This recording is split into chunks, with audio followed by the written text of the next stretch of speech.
پیدا ہوں تو ہم ان کو پہلے ہی دن زمین میں گاڑ دیتے ہیں، یعنی جس دن ان کی پیدائش ہوتی ہے اسی دن زمین میں گاڑ دیتے ہیں۔ کہتے ہیں اللہ کے پیغمبر میرا دل پسیج گیا، مجھے بڑا ترس آیا، خیال آیا کہ ظالم باپ ہے، تجھے شرم نہیں آتی؟ ایک کھلتی ہوئی کلی کو تو مسل دیتا ہے، ایک ذرا سی بچی کو جس نے ابھی زندگی کی چند ہی سانسیں لی ہیں اس کو تو زمین میں گاڑ دیتا ہے۔ کہتے ہیں حضور میں تو اس پہ غصے پہ بھر ہی رہا تھا، مگر وہ بھی جلال میں آ گیا، وہ بھی اپنا آپا کھونے لگا اور مجھ سے غصے میں کہتا یار تم عجیب آدمی ہو، لینے اپنی اونٹنی آئے تھے اور ہمارے ریتی رواج کو چیلنج کر رہے ہو، میاں یہاں سے جاؤ۔ ہم دونوں میں یہ تکرار ہو ہی رہی تھی کہ اندر سے پھر وہی عورت باہر آئی اور اس نے آ کر کے کہا کہ بیٹی پیدا ہوئی ہے۔ اس نے جیسے ہی یہ خبر سنی وہ غصے سے لال پیلا ہو گیا اور اپنے مکان کے دروازے کی طرف بھاگنے لگا۔ میں سمجھ گیا کہ یہ ظالم اگر اپنی بیٹی تک پہنچا تو اسے زمین میں گاڑ دے گا، اسے خیال نہیں آئے گا، ترس نہیں آئے گا۔ کہتے ہیں یا رسول اللہ میں نے اس کو زبردستی روک لیا، میں نے کہا یار تو بچی کو کیوں زمین میں گاڑتا ہے؟ آخر بچی تیری بیٹی ہے، اسے تو زمین میں گاڑتا ہے، باپ ہو کر کیسا دل ہے تمہارا؟ کہتے ہیں آقا اگرچہ میں حالت کفر میں تھا مگر میرا دل بڑا رحم دل تھا، میں اس کے سر پڑ گیا۔ وہ کہتا ہے یار کیسا عجیب آدمی ہے، بھئی تو اپنے گھر جا۔ میرے ذہن میں اچانک یہ بات آئی، میں نے کہا اچھا یہ بتا اگر تیری بیٹی کو میں گود لے لوں تب تو اپنی بیٹی کو چھوڑ دے گا؟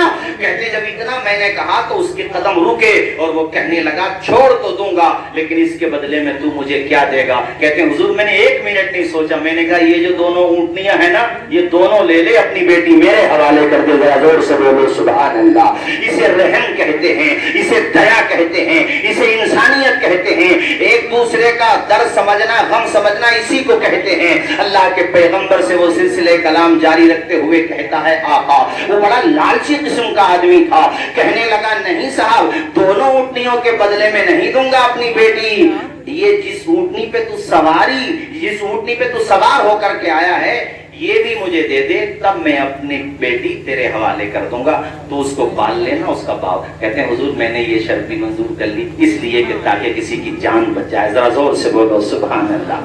دیکھو کسی کے دکھ درد میں شریک ہونا حضور کو کتنا پسند ہے، اللہ کو کتنا پسند ہے۔ اصل میں بات یہ تھی کہ سوال انہوں نے یہ کیا تھا حضور میں نے کلمہ تو آج پڑھا ہے، آج سے پہلے جو نیکیاں کی ہیں اس کا بھی کچھ فائدہ ہمیں ملے گا کہ نہیں ملے گا؟ اس سلسلے میں وہ یہ بات بتا رہا تھا۔ وہ صحابی حضرت صعصع بن ناجیہ کہتے ہیں یا رسول اللہ میں نے تینوں اونٹنیاں اس کے حوالے کر دی، حضور وہ پرائی بیٹی ہے، دوسرے کی بیٹی ہے، مگر میرے سینے پہ آ کے سو جاتی ہے، میری داڑھی سے کھیلتی ہے، اللہ نے میرے دل میں اس بیٹی کی اتنی محبت پیدا فرما دی جیسے سگا باپ اپنی بیٹی سے محبت کرتا ہے۔ حضور میں کہیں جاتا تو میری انگلی تھام لیتی، آقا مجھے اتنا سکون ملا، اس سے اتنا ریلیف ملا اور میرے دل کو یہ بات اتنی راز آئی۔ اب تو میں نے مکہ کے آس پاس جہاں جہاں بھی مجھے پتا چلتا کہ فلاں صاحب کی بیوی، فلاں صاحب کی بہو، فلاں صاحب کی بہن، فلاں خاندان میں وہ پر امید ہیں، امید سے ہیں، ان کے گھر پہ بچے کی پیدائش ہونے والی ہے، حضور میں اپنی جو منتخب عورتیں تھیں جو طایا ہوتی تھیں ان کو میں لگا دیتا تھا کہ پتہ کرو بیٹا پیدا ہوگا یا بیٹی۔ حضور اگر بیٹے پیدا ہوتے تب تو وہ پرورش کرتے ہی تھے، آقا اگر بیٹیاں پیدا ہوتی تھی نا وہ جس طریقے سے بھی بیٹیاں اپنی میرے حوالے کرتے میں ان بیٹیوں کو لے کر کے آ جاتا تھا، وہ جتنی بھی رقم لیتے تھے۔ دیکھو اس کو کہتے ہیں دولت کا خرچ کرنا، یہ بڑے مالدار صحابی تھے۔ ایمانداروں دولت کو خرچ کرو تو اچھے کاموں میں کرو تبھی تمہارا بھی نام روشن ہوگا۔ آج مجھے بتاؤ عمران بھائی سے یہ علماء اتنی محبت کیوں کرتے ہیں؟ ظاہر ہے وہ دینی کام کرتے تبھی تو، ورنہ مرنے والے تو کتنے امیر مر جاتے ہیں یار، فاتحہ پڑھنے والا بھی نصیب نہیں ہوتا میرے ساتھیوں۔ نام اسی کا زندہ رہتا ہے جو سماج کے لیے جیتا ہے۔ میں جانتا ہوں کہ ہم لوگ کما حقہ بے کرے ایثار نہیں بن سکتے مگر کم از کم اتنے تو بن کے جائیں، کوئی دوسرا یہ کہے یار دوسروں کے لیے بھی جیتا تھا مرنے والا، وہ اپنے لیے جیتا تھا مگر دوسروں کی بھی ہمدردی تھی اس کے اندر۔ اللہ اکبر کبیرہ، دیکھو رحم دلی اور ایثار اور دوسروں کی شفقتوں کا کیا صلہ ملتا ہے۔ اللہ کے پیغمبر سے وہ روتے ہوئے کہتے ہیں یا رسول اللہ اب تو میری یہ عادت بن گئی کہ میں ایسی بیٹیوں کی زندگی بچانے پہ لگ گیا جن بیٹیوں کو ان کے گھر والے گاڑ دیا کرتے تھے۔ حضور نے فرمایا اے میرے صحابی اس طریقے سے تم نے کتنی بیٹیوں کی زندگی بچائی؟ عرض کرتے ہیں یا رسول اللہ میں نے 360 بیٹیوں کی زندگی بچا لی تھی۔ ذرا